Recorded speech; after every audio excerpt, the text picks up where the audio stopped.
Over the past 17 years, I've built 25 different businesses and generated over $300 million in sales. Now, what I've learned is very simple but profound. A lack of money is never the real problem. It's merely a symptom of deeper patterns. So in order to change the fruits, you must change the roots. So what I'm going to share today is the key 5 concepts that made me rich. And if you implement these into your life, I'm confident they'll build your wealth too.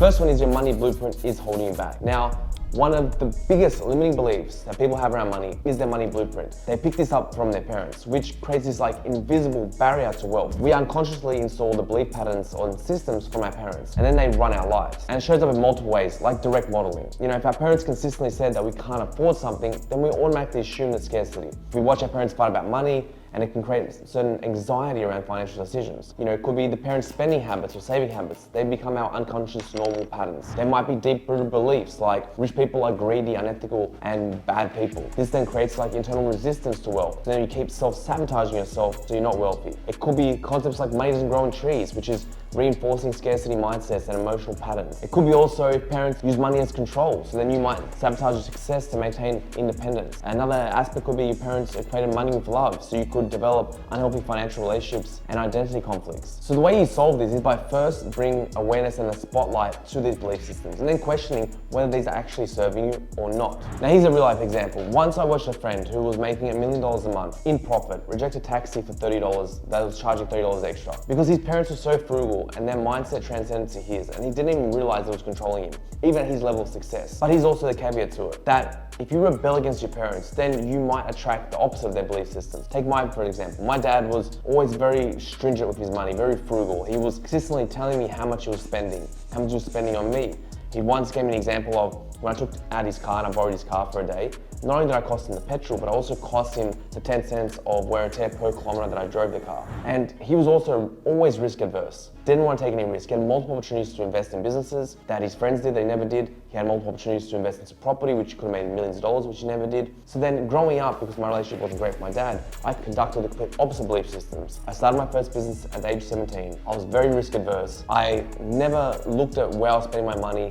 I wasn't frugal. I used to just spend frivolously and not count every single dollar and cent like he did, because I adopted the opposite belief system. So to recap, any beliefs do you have about money, write them all down on paper. See which ones are actually working with you or against you in terms of building your wealth. If they're working against you, start by flipping the script and program a new belief that will actually serve you. The second concept is focus. Now this is the biggest advantage that you can possibly have. You need to treat it like a skill, because focus is the highest leverage skill that you can develop, yet a few people treat it like a skill. And it impacts everything from your relationships to education to decision making. And in today's distracted world, the ability to focus is like a superpower, because many people can work 10 to 12 hours a day, but if you can actually maintain pure focus for even 1 hour on a single task. Like take this as an example. Person A and person B work 40 hours a week, but person B can focus at twice the rate of person A can, then the amount of units that he'll produce is double the amount of the same allotted time he worked. So here's how to master your focus. First of all, go pro. You need an all-in mindset.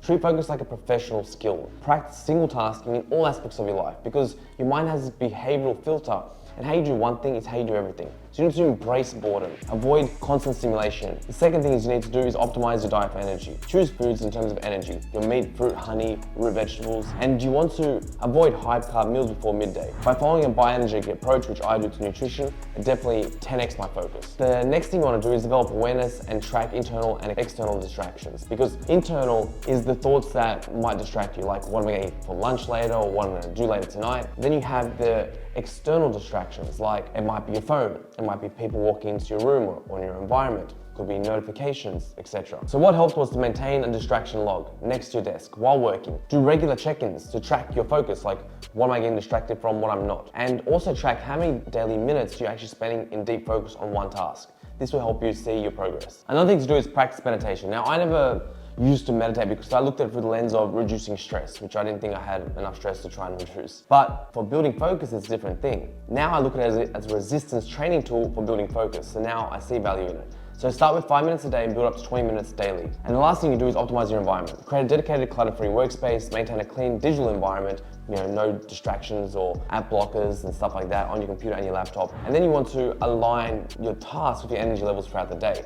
Typically in the morning, you're more primed and for focus rather than late in the afternoons. That's how I am anyway. So you need to alter your activities based on your personal preference where your energy levels are throughout the day. The next concept is going pro. Now for 15 years, I didn't take business seriously enough. I partied, I ignored nutrition and sleep, and I operated far below my potential. And once I decided to go pro and treat my mind and body like a professional, everything kind of changed. I changed and I built a business from $15 to $45 million in revenue in under 12 months. So you need to ask yourself, what if you treated business like a sport? How would your daily routine look like? How would you change? How would your self-talk improve? What would your diet and sleep look like? Would your habits shift? Does your exercise regime evolve? Because our ability to generate wealth depends on applying energy and focus to opportunities. And then that's based on that quality of decisions. So one of the highest level actions that we can do directly correlates to how well we can optimize our mind and our body. And doing a reverse gap year would actually change your life. The next concept is the reverse gap year, which I'm calling. Doing a reverse gap year literally changed my life in just 12 months. I tripled my net worth, I built the body of my dreams, I met my dream wife, and I started my personal brand. I think because most people don't realize how much potential they are sacrificing through meaningless relationships, unwanted obligations, social commitments,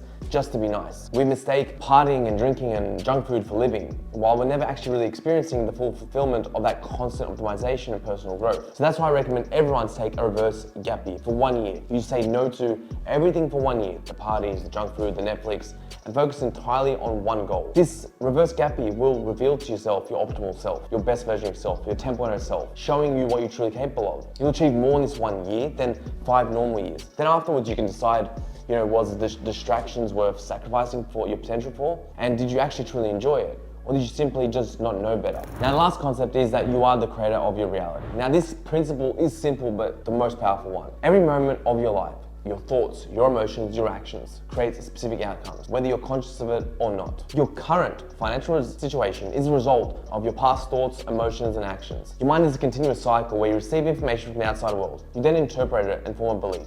And that belief creates thoughts, and from those thoughts you create actions which then either reaffirm or challenge that belief. So life is merely your inner world expressed, and the only real obstacle is your inner dialogue, your thoughts and your beliefs. While it's easy to blame, external factors like other people or your circumstances, your bad timing or choices, but the truth lies within our own limiting and negative beliefs. These do us a lot more harm than any external factor ever could. So you need to create a set of beliefs that align with you creating the life that you desire. So the first step is writing a list of beliefs that you have currently that are not allowing you to live the life that you want. Then next, you can actually challenge these beliefs by asking yourself 3 questions. How do I know for this belief to be true? Where is the evidence that supports this belief, or is it just an assumption of mine? And when did I start to believe this is true? And what do I need to do in order for this belief to not be true? Because this is what separates the rich people from the poor people. Rich people believe that I create my life, while poor people believe that life happens to me. And the truth is that you're already operating and creating your reality, either by default, reacting to life, or by